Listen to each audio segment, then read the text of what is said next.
শ্রদ্ধেয় সম্মানীয় বয়োজ্যেষ্ঠ সমবয়স্ক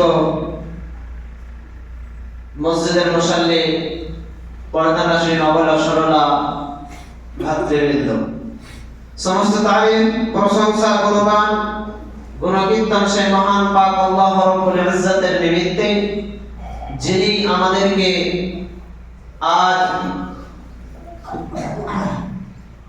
এই রমজান মাসের 9 তারিখের 9 নম্বর সিয়াম রেখে এই জুমার সালাত কায়েম করতে আসার তৌফিক দান করেছেন। তিনার প্রশংসা করে শেষ করতে পারা যায় না, তাই সংক্ষিপ্তে তিনার প্রশংসা করে থাকি। সকলে মিলে বলুন আলহামদুলিল্লাহ।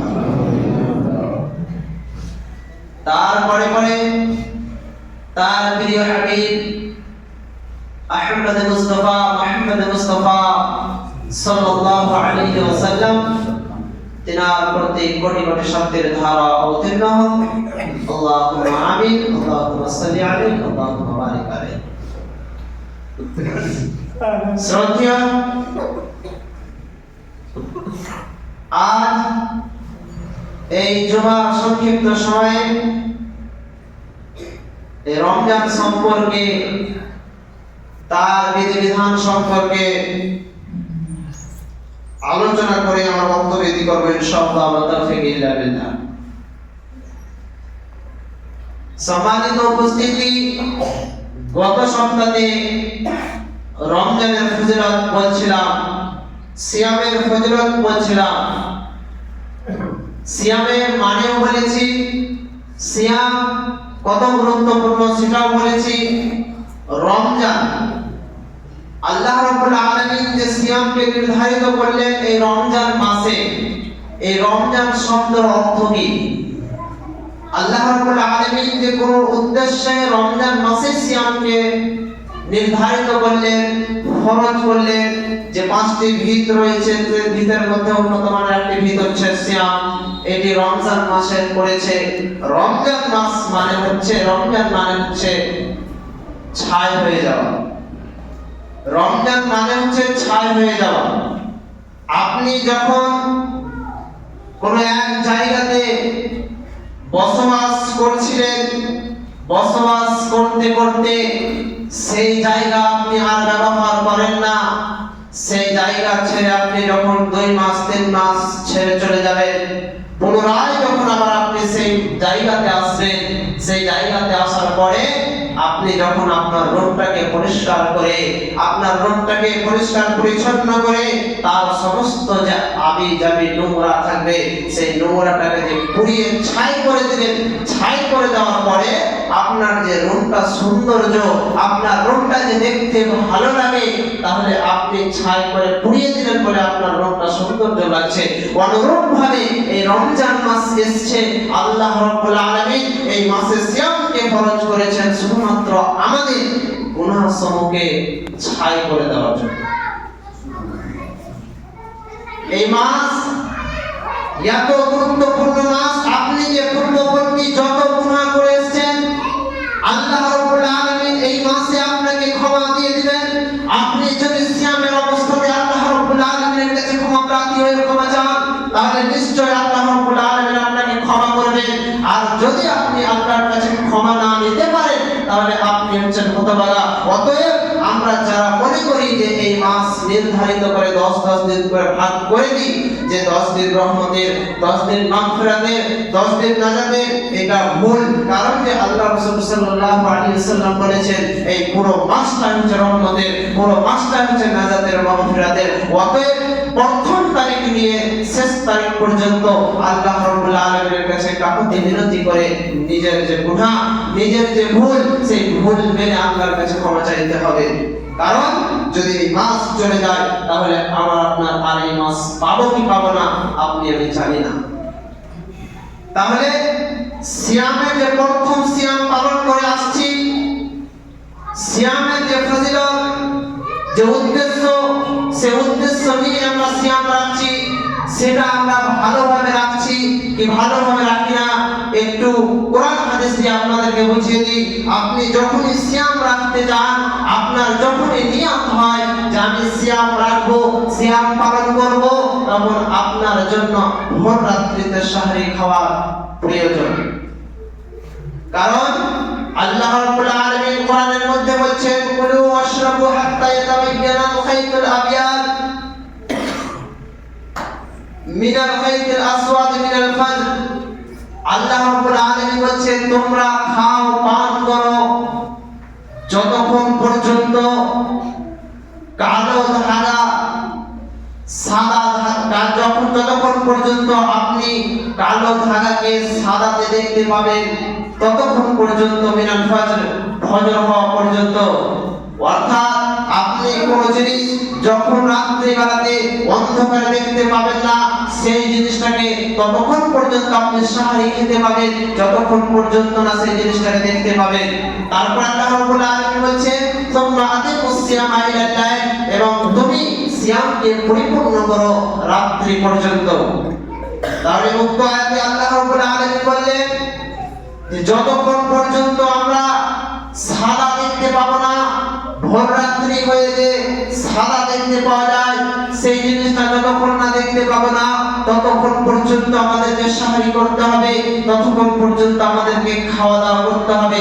তারপরে আল্লাহ রাব্বুল আলামিন বললেন যে তোমরা সিয়াম পরিপূর্ণ করো রাত্রি পর্যন্ত। তাহলে আমি সাহারি খেয়ে সিয়াম রাখলাম, এবং সিয়াম রাখার পরে সাহারি খেয়ে নিলাম, সাহারি খাওয়ার পরে ফজরের সময় আযান দিচ্ছে মুয়াজ্জিনে, ফজরের সময় মুয়াজ্জিন ডাক দিচ্ছে হাইয়া আলাস সালাহ হাইয়া আলাল ফালাহ বলে, তখন কিছু সংখ্যক মানুষ, কিছু সংখ্যক ব্যক্তি ঘুমিয়ে পড়েছে, সে তার খাবার খেয়ে, সে তার খাদ্য খেয়ে ঘুমিয়ে পড়েছে। অতএব তাকে তখনই আযান শুনে মসজিদে এসে সালাত কায়েম করতে হতো। যদি সেই ব্যক্তি সালাত কায়েম না করে, সেই ব্যক্তি যদি নামাজ কায়েম না করে, তাহলে সেই ব্যক্তির সিয়াম, সেই ব্যক্তির খাওয়া ছেড়ে দেওয়া, সেই ব্যক্তির সহবাস ছেড়ে দেওয়া, সেই ব্যক্তির পান করা ছেড়ে দেওয়া আল্লাহর কোনো প্রয়োজন নাই। কারণ আপনি সালাতই কায়েম করেন না, আপনার সিয়াম হতে পারে না। অতএব আপনাকে ফজরের সালাত কায়েম করতে আসতেই হবে। এবং কিছু সংখ্যক লোক আছে যারা সাহারি খাওয়ার পরে পরে সালাত কায়েম করে বসে থাকে, সালাতের সময় হয় না, সে নিজেকে ভাবে যে আমি সাহারি পূর্ণ করে নিয়েছি, এতটা সময় রয়েছে, এতটা সময় আমি জাগরণ করে কি করব, আমি সালাত কায়েম করে শুয়ে যাব, আমার একটা লম্বা ঘুম হবে, এই যে আশা। সেই ব্যক্তিকে বলছি যে আপনি কোথায় পেলেন যে আপনার ওয়াক্ত হওয়ার আগে সালাত কায়েম করতে হবে? আল্লাহ রাব্বুল আলামিন সূরা নিসার 103 নম্বর আয়াতে বলেছেন, নিশ্চয় মুমিনদের জন্য নির্ধারিত সময়ে সালাত কায়েম করা ফরজ করা হয়েছে, নিশ্চয় মুমিনদের জন্য নির্ধারিত সময়ে নামাজ সালাত ফরজ করা হয়েছে। তাহলে আল্লাহ রাব্বুল আলামিন আমার আপনার জন্য নির্ধারিত সময় উল্লেখ করেছেন। অতএব সালাতের সময় হলে আমাকে সালাত কায়েম করতে হবে, মুয়াজ্জিনে ডাক দিলে আমাকে মসজিদে আসতে হবে। আজকে যে জুমার সালাত, আজকে যে জুমার দিন, আজকে আমরা কত মানুষ সালাত কায়েম করতে এসেছি, কিন্তু ফজরের সময় দুঃখের কথা 2 থেকে 2.5 কাতার সামথিং এরকম লোক হয়েছিল। আপনারা মনে হয় ঘুমিয়েছিলেন, আপনাদের মনে হয় মনে এতটা মনোযোগ হয়নি যে আমাকে সালাত কায়েম করতে যেতে হবে, আমি সিয়াম মাস পালন করছি, আমি সিয়াম রাখছি। রমজান মাসে যদি সালাত কায়েম না করতে পারেন, তাহলে এমনি মাসে আপনাকে তো খুঁজেও পাওয়া যাবে না, যদি হারিকেন দিয়েও খুঁজে বেড়ান, তাহলে আপনি কেমন মুসলমান? অতএব সিয়াম মাস চলছে, সম্পূর্ণ সিয়াম পালন করতে হবে। তারপরে ফজরের সালাতে কায়েম করার পরে আমরা অনেকে আছি যারা দিন কাটাতে গিয়ে অনেক নির্লজ্জ কাজ করে থাকি। দিন কাটাতে গিয়ে আল্লাহ রাসূল সাল্লাল্লাহু আলাইহি ওয়াসাল্লামের বিধিবিধান হিসাবে দিন কাটায় না, অনেকে গাড়ি বেরোজ করে কাটিয়ে দিই, অনেকে মোবাইলের পিছনে কাটিয়ে দিই। কিন্তু এই মাস মাগফিরাতের মাস, এই মাস রহমতের মাস। এই মাসে যদি আপনি কোরআন তেলাওয়াত করতে পারেন তাহলে আপনার জন্য কতটা নেকি আছে আপনাকে বুঝিয়ে বলতে পারবো না, কারণ যে অতটা ক্ষমতা হয় যে আপনাকে বুঝিয়ে দিয়ে কতটা নেকি আছে। নির্ধারিত নেকি নাই, অগণিত নেকি আছে এই মাসে। আপনি যদি কোরআন তেলাওয়াত করেন, আপনি যদি কোনো ভালো কাজ করেন, তাহলে অগণিত নেকি আছে, তার কোনো সীমা নাই। অতএব আপনাকে সিয়াম কাটাতে হবে, আপনাকে দিন কাটাতে হবে ভালো কাজ করে, আপনাকে দিন কাটাতে হবে আল্লাহর ইবাদত করে, আপনাকে দিন কাটাতে হবে তাসবিহ তাহলিল করে। তবে আপনি সিয়ামের পরিপূর্ণ যে নেকি, সিয়ামের যে পরিপূর্ণ সওয়াব সেটা আপনি হাসিল করতে পারবেন, সেটা আপনি পেয়ে যাবেন। আল্লাহ রাসূল সাল্লাল্লাহু আলাইহি ওয়াসাল্লাম বলেছেন, তাসাহহারু ফাইন্নাহুল বারাকা, তোমরা সাহারি খাও কারণ সেই সাহারিতে বরকত রয়েছে। বরকত বলতে ধন সম্পদ বরকত নয়, আপনার সাহারিতে বরকত রয়েছে যাতে করে আপনাকে পিপাসা না লাগে, যাতে করে আপনাকে ক্ষুধার্ত না লাগে। এই কারণে রাসূল আকরাম সাল্লাল্লাহু আলাইহি ওয়াসাল্লাম সাহারি খেতে বলেছেন। উল্লেখ্য যে সাহারি যদি না খেতে পারে, যদি আপনার সময় না হয়, তাহলে আপনার সিয়াম হয়ে যাবে, কিন্তু আপনাকে সাহারি খেতে হবে প্রয়োজন, কারণ যে তাতে বরকত রয়েছে। তো সাহারির জন্য আমরা যে সাহারি খেতে উঠব, সাহারির জন্য যে আযান নির্ধারিত, কেউ বলে যে খালি আযান দিয়ে ছেড়ে দেয়। অনেক ব্যক্তি, অনেক সংখ্যক লোক রয়েছে, তারা বলে থাকে যে আযান দিয়ে ছেড়ে দিচ্ছে। আপনাকে আমি বলি, রাসূল আকরাম সাল্লাল্লাহু আলাইহি ওয়াসাল্লামের সাহাবী একজন সাহাবী আব্দুল্লাহ ইবনে আমর ওয়া আয়েশা রাদিয়াল্লাহু তাআলা আনহা আন্না বিলাল কানা ইউযিনু বিলাইল ফাকালা রাসূলুল্লাহ কুলু ওয়াশরাবু হাত্তা ইউযিনা ইবনে মাকতুম ফাইন্নাহু লা ইউযিনা হাত্তা ইয়াতাওয়াল ফাজর। আব্দুল্লাহ ইবনে আমর ওয়া আয়েশা রাদিয়াল্লাহু তাআলা আনহা থেকে বর্ণিত, তিনি বলেন রাসূল আকরাম সাল্লাল্লাহু আলাইহি ওয়াসাল্লাম এই রমজান মাসে নির্ধারিত দুইজন মুয়াজ্জিন রেখেছিলেন। যখন বেলাল আযান দিবে তখন তোমরা সাহারি খেতে আরম্ভ করবে, যখন বেলাল আযান দিবে তখন তোমরা সাহারি খেতে আরম্ভ করবে, এবং যখন উম্মে ইবনে মাকতুম আযান দিবে তখন তোমরা সাহারি খাওয়া বন্ধ করে দিয়ে সালাতের জন্য মসজিদে চলে আসবে।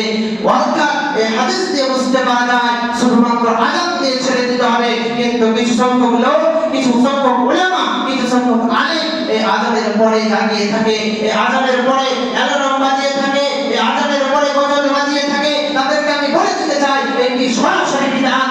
আল্লামা নাসিরউদ্দিন আলবানী ফাতহুল বারীতে লিখছে যে যারা এই শ্রম করে তারা বিদআত করে থাকে। তাহলে আপনার মাথা ঘামানো এখানে কেন? আপনি কেন বলতে চাইছেন যে ইফতারের আগে 10 মিনিট সময় আছে বলতে হবে? আপনি কেন বলতে চাইছেন ইফতারের আগে 5 মিনিট সময় আছে বলতে হবে? অতএব আল্লাহ রাসূল সাল্লাল্লাহু আলাইহি ওয়াসাল্লাম বুখারী শরীফের হাদিস, বুখারী শরীফের প্রথম খণ্ডের হাদিস 257 নম্বর পেজ 1919 নম্বর হাদিসে বলে দিয়েছেন যে নির্ধারিত দুইজন মুয়াজ্জিন করা হয়েছিল। তাহলে আমি আপনি যে নেকির উদ্দেশ্যে জিনিসটা বললাম, আমি আপনি যে নেকির উদ্দেশ্যে জিনিসটাকে অ্যাড করলাম, সেটি হচ্ছে বিদআত।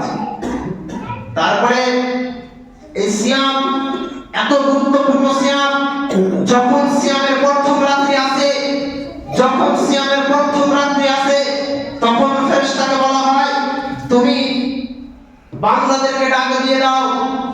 وعن ابي هريره عن رسول الله صلى الله عليه وسلم قال اذا كانت اول ليله من رمضان صفدت الشياطين ومرضت الجن وغلقت ابواب النار فلم يفتح منها باب وفتحت ابواب الجنه فلم يغلق منها باب ونادى مناديا باغي الخير اقبل ويا باغي البر اكثر ولله تقوا من النار وذلك في كل ليله। আবু হুরায়রা রাদিয়াল্লাহু তাআলা আনহু থেকে বর্ণিত, তিনি বলেন রাসূল আকরাম সাল্লাল্লাহু আলাইহি ওয়াসাল্লাম বলেছেন যখন এই রমজান মাসের প্রথম তারিখ আসে, যখন এই রমজান মাসের 1 তারিখ আসে, তখন শয়তানকে শিকলে দিয়ে বেঁধে দেওয়া হয় এবং জান্নাতের দরজা বন্ধ, জান্নাতের দরজা খুলে দেওয়া হয়, সেটাকে বন্ধ করা হয় না, এবং জাহান্নামের দরজাকে বন্ধ করে দেওয়া হয়, সেটাকে খোলা হয় না। তারপরে আল্লাহ রাব্বুল আলামিন ডাক দিয়ে বলে, হে আমার বান্দা, যে এই মাসে ভালো কাজ করতে চাও সে চলে এসো, এবং যেই ব্যক্তি এই মাসে আল্লাহ রাব্বুল আলামিন অধিকাংশ বেশিরভাগ মানুষকে ক্ষমা করে দেন। তাহলে উক্ত হাদিস দিয়ে বুঝতে পারা যায় যে রাসূল আকরাম সাল্লাল্লাহু আলাইহি ওয়াসাল্লাম বললেন যে এই মাসে শয়তানকে বেঁধে দেওয়া হয় এবং জান্নাতের দরজা খুলে দেওয়া হয়, সেটা কখনো বন্ধ করা হবে না রমজান পর্যন্ত। তারপরে জাহান্নামের দরজা বন্ধ করে দেওয়া হয়, সেটাকে খোলা হবে না রমজান পর্যন্ত। এবং কোন ব্যক্তি যদি ভালো কাজ করতে আসে তাহলে তাকে আল্লাহ রাব্বুল আলামিন আহ্বান জানায়, এবং কোন ব্যক্তি যদি খারাপ কাজ করতে যায় তাহলে তাকে থামতে বলা হয়। অতএব আপনি এই সিয়াম রাখার পরে, সিয়ামে ইফতার করার পরে আপনাকে অনুমতিকে দিয়েছিল যে আপনি সিগারেট খাবেন, আপনাকে অনুমতিকে দিয়েছিল যে আপনি গুটখা খাবেন, আপনাকে অনুমতিকে দিয়েছিল যে আপনি গোল ঘুষবেন দাঁতে।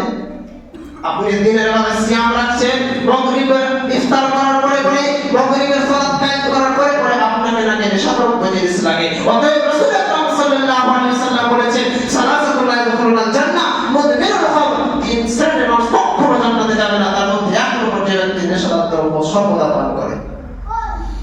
তাহলে আপনি কি জাহান্নামে যেতে চান? আপনি কি মুসলিমের সন্তান না? আপনাকে নেশাদ্রব্য ছাড়তে হবে, এবং ছাড়ার সবচেয়ে গুরুত্বপূর্ণ মাস রমজান মাস। যদি আপনি এই মাসে ছাড়তে না পারেন তাহলে আপনি কোনো মাসে ছাড়তে পারবেন না, আপনাকে চেষ্টা করতে হবে এই মাসে ছাড়ো। তারপর রাসূল আকরাম সাল্লাল্লাহু আলাইহি ওয়াসাল্লাম আরেক হাদিসে বলেছেন ওয়ান আবি সাঈদ আল-খুদরি রাদিয়াল্লাহু তাআলা আনহু قال قال رسول الله صلى الله تعالى عليه وسلم إن الله تعالى في كل يوم وليلة لكل عبد منهم دعوة مستجابة। আবু সাঈদ খুদরি রাদিয়াল্লাহু তাআলা থেকে বর্ণিত, তিনি বলেন রাসূল আকরাম সাল্লাল্লাহু আলাইহি ওয়াসাল্লাম বলেছেন আল্লাহ রাব্বুল আলামিন এই মাসে দিনে ও রাতে অধিকাংশ অনেক সংখ্যক ব্যক্তিকে জাহান্নাম থেকে মুক্তি দেয়, এবং বেশিরভাগ মানুষের দোয়া আল্লাহ রাব্বুল আলামিন কবুল করেন। তাহলে এই হাদিস দিয়ে বুঝতে পারা যায় যে আমরা যদি এই মাসে সিয়াম পালন করে আল্লাহ রাব্বুল আলামিনের কাছে ক্ষমা প্রার্থী হয়ে ক্ষমা চাই তাহলে নিশ্চয়ই আল্লাহ রাব্বুল আলামিন ক্ষমা করবেন। তারপরে হাদিসে রাসূল আকরাম সাল্লাল্লাহু আলাইহি ওয়াসাল্লাম বলেন আন আবি হুরায়রা রাদিয়াল্লাহু তাআলা আনহু قال قال رسول الله صلى الله تعالى عليه وسلم إذا سمع أحدكم النداء والنداء على هذه فلا يدعه حتى يقضي حاجته منه।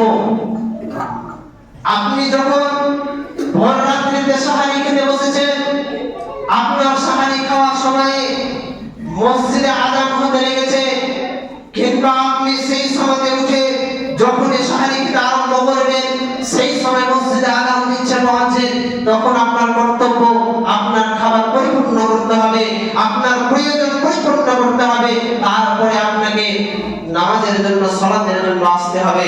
আপনি যে আযান শুনে খাবার ছেড়ে দেবেন এরকম করবেন না, আপনার খাবার আপনি তৃপ্তিভাবে খেয়ে পান করে আসবেন। তারপরে আমরা দিন কাটাচ্ছি, অনেকে মোবাইল দেখে, যেটা বললাম তাদের সিয়াম হয় না, তাদের হয় রোজা। রোজা মানে হচ্ছে উপবাস থাকা, সিয়াম মানে হচ্ছে বিরত থাকা। একজন মহিলা রাস্তা দিয়ে বেপরদা ঘুরে বেড়াচ্ছে, সে রোজা রাখতে পারে সিয়াম রাখতে পারে না।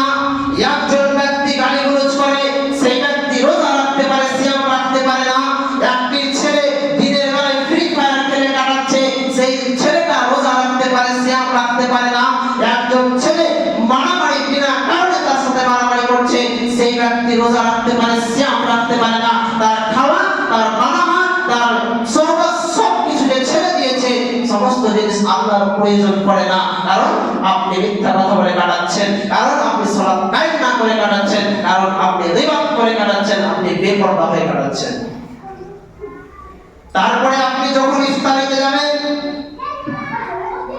ইফতারিতে নির্ধারিত সময় করা হয়েছে, সব জায়গা থেকে চেক করবেন সবচেয়ে নিচে, অর্থাৎ যে জায়গার লিস্টে সবচেয়ে জলদি ইফতার আছে তা থেকে হাফ মিনিট কিংবা 1 মিনিট আগে ইফতার করবেন। কারণ রাসূল আকরাম সাল্লাল্লাহু আলাইহি ওয়াসাল্লাম বলেছেন লা ইয়াজালুন নাস বিখাইরিন মা'আসসাল ফিতরা, মানুষেরা ততদিন পর্যন্ত কল্যাণে থাকবে না যতদিন না পর্যন্ত তারা জলদি ইফতার করবে। অর্থাৎ আপনি জলদি ইফতার করবেন, আপনার কল্যাণ হবে। এই কথা রাসূল আকরাম সাল্লাল্লাহু আলাইহি ওয়াসাল্লাম বলেছেন। হাদিস বুখারী এবং মুসলিম দুই জায়গাতেই আছে। তারপরে রাসূল আকরাম সাল্লাল্লাহু আলাইহি ওয়াসাল্লাম বলেছেন আন আনাস قال قال النبي صلى الله تعالى عليه وسلم يفطر قبل أن يصلي على ركبة فإن لم تكن فطميرة فإن لم تكن طميرة حصى حصوة من ماء। আনাস রাদিয়াল্লাহু তাআলা আনহু বর্ণিত তিনি বলেন রাসূল আকরাম সাল্লাল্লাহু আলাইহি ওয়াসাল্লাম বলেছেন যখন তোমরা ইফতারি করবে তাজা খেজুর দিয়ে ইফতারি করবে, যদি তোমাদের ঘরে তাজা খেজুর না থাকে তাহলে শুকনো খেজুর দিয়ে ইফতারি করবে, যদিও শুকনো খেজুর না থাকে তাহলে পানি দিয়ে ইফতারি করতে হবে। আপনার আঙ্গুর দিয়ে ইফতারি করতে পারবেন না, আপনি তরমুজ দিয়ে ইফতারি করতে পারবেন না, আপনাকে যদি খেজুর না থাকে তাহলে পানি দিয়ে ইফতার করতে হবে, কারণ রাসূল আকরাম সাল্লাল্লাহু আলাইহি ওয়াসাল্লাম বলেছেন। তারপরে রাসূল আকরাম সাল্লাল্লাহু আলাইহি ওয়াসাল্লাম বলেন ওয়ান ইবনে উমর قال كان النبي صلى الله تعالى عليه وسلم اذا افطر قال ذهب الدم وابتلت العروق وثابت الاجر ان شاء الله। যখনই মুহাম্মদ মুস্তাফা সাল্লাল্লাহু আলাইহি ওয়াসাল্লাম ইফতার করতেন তখনই বলতেন ذهب الدم وابتلت العروق وثابت الاجر ان شاء الله। অতএব আমাদেরকে এই দোয়া মুখস্থ করে বলতে হবে, বিসমিল্লাহ বলে ইফতার করে খেজুর মুখে দিয়ে পানি পান করে এই দোয়া বলতে হবে, কারণ রাসূল আকরাম সাল্লাল্লাহু আলাইহি ওয়াসাল্লাম এই রূপ করতেন। তারপরে রাসূল আকরাম সাল্লাল্লাহু আলাইহি ওয়াসাল্লাম বললেন যে সিয়াম যে এমন একটা জিনিস, এই সিয়াম যে ব্যক্তিরা রাখবে, এই সিয়াম যে ব্যক্তিরা রাখবে তাদের জন্য খাস করে একটা জান্নাত আছে, জান্নাতুর রায়্যান। ইন্না ফিল জান্নাতি বাবান ইউকাল লাহু রায়্যান, নিশ্চয় জান্নাতের দরজা রয়েছে, তার মধ্যে একখানা দরজা রায়্যান ইউদাখিলু মিনহু সাইমুন। সেই জান্নাতে সেই দরজা দিয়ে যেই ব্যক্তিরা সিয়াম পালন করে সেই ব্যক্তিরা প্রবেশ করবে। তারপরে রাসূল আকরাম সাল্লাল্লাহু আলাইহি ওয়াসাল্লাম বলেন লা ইয়াদখুলু গায়রুহু, সিয়াম ব্যতীত কোনো ব্যক্তি সেই দরজাতে সেই জান্নাতে প্রবেশ করতে পারবে না। তারপরে রাসূল আকরাম সাল্লাল্লাহু আলাইহি ওয়াসাল্লাম বলেন যখন সিয়ামকারীরা, যখন রোজাদার ব্যক্তিরা সেই জান্নাতে প্রবেশ করে যাবে তখন রাসূল আকরাম সাল্লাল্লাহু আলাইহি ওয়াসাল্লাম বলেন সেই দরজাটি বন্ধ করে দেওয়া হবে এবং সেই দরজা দিয়ে আর কেউ প্রবেশ করতে পারবে না। অতএব আমাদের কর্তব্য, যারা এখন পর্যন্ত সিয়াম পালন করি না, আমাদেরকে সিয়াম পালন করতেই হবে, আমাদের প্রতি অপরিহার্য ফরজ করা হয়েছে, ফরজে আইন মানতেই হবে, কারণ আপনার জন্য খাস করে জান্নাতুর রায়্যান বানানো হয়েছে। পরিশেষে আল্লাহর কাছে দোয়া করব, হে আল্লাহ দয়াময়, আমাদের সকল মুসলিম নর এবং নারীকে এই রমজান মাসের সিয়াম ভালোভাবে তোমার তাসবিহ তাহলিল পাঠ করে তোমার ইবাদতে কাটিয়ে পরিপূর্ণ করার তৌফিক দান করুন, আমিন। আউযু বিল্লাহি মিনাশ শাইতানির রাজীম, বিসমিল্লাহির রহমানির রহিম। আল্লাহু আহাদ, আল্লাহুস সামাদ, লাম ইয়ালিদ ওয়া লাম ইউলাদ ওয়া লাম ইয়াকুল লাহু কুফুওয়ান আহাদ। اللهم صل على محمد وعلى ال محمد كما صليت على ابراهيم وعلى ال ابراهيم انك حميد مجيد. اللهم بارك على محمد وعلى ال محمد كما باركت على ابراهيم وعلى ال ابراهيم انك حميد مجيد. ربنا ظلمنا انفسنا وان لم تغفر لنا وترحمنا لنكونن من الخاسرين. ربنا اتنا في الدنيا حسنه وفي الاخره حسنه وقنا عذاب النار. سبحان ربك رب العزه عما يصفون وسلام على المرسلين والحمد لله رب العالمين.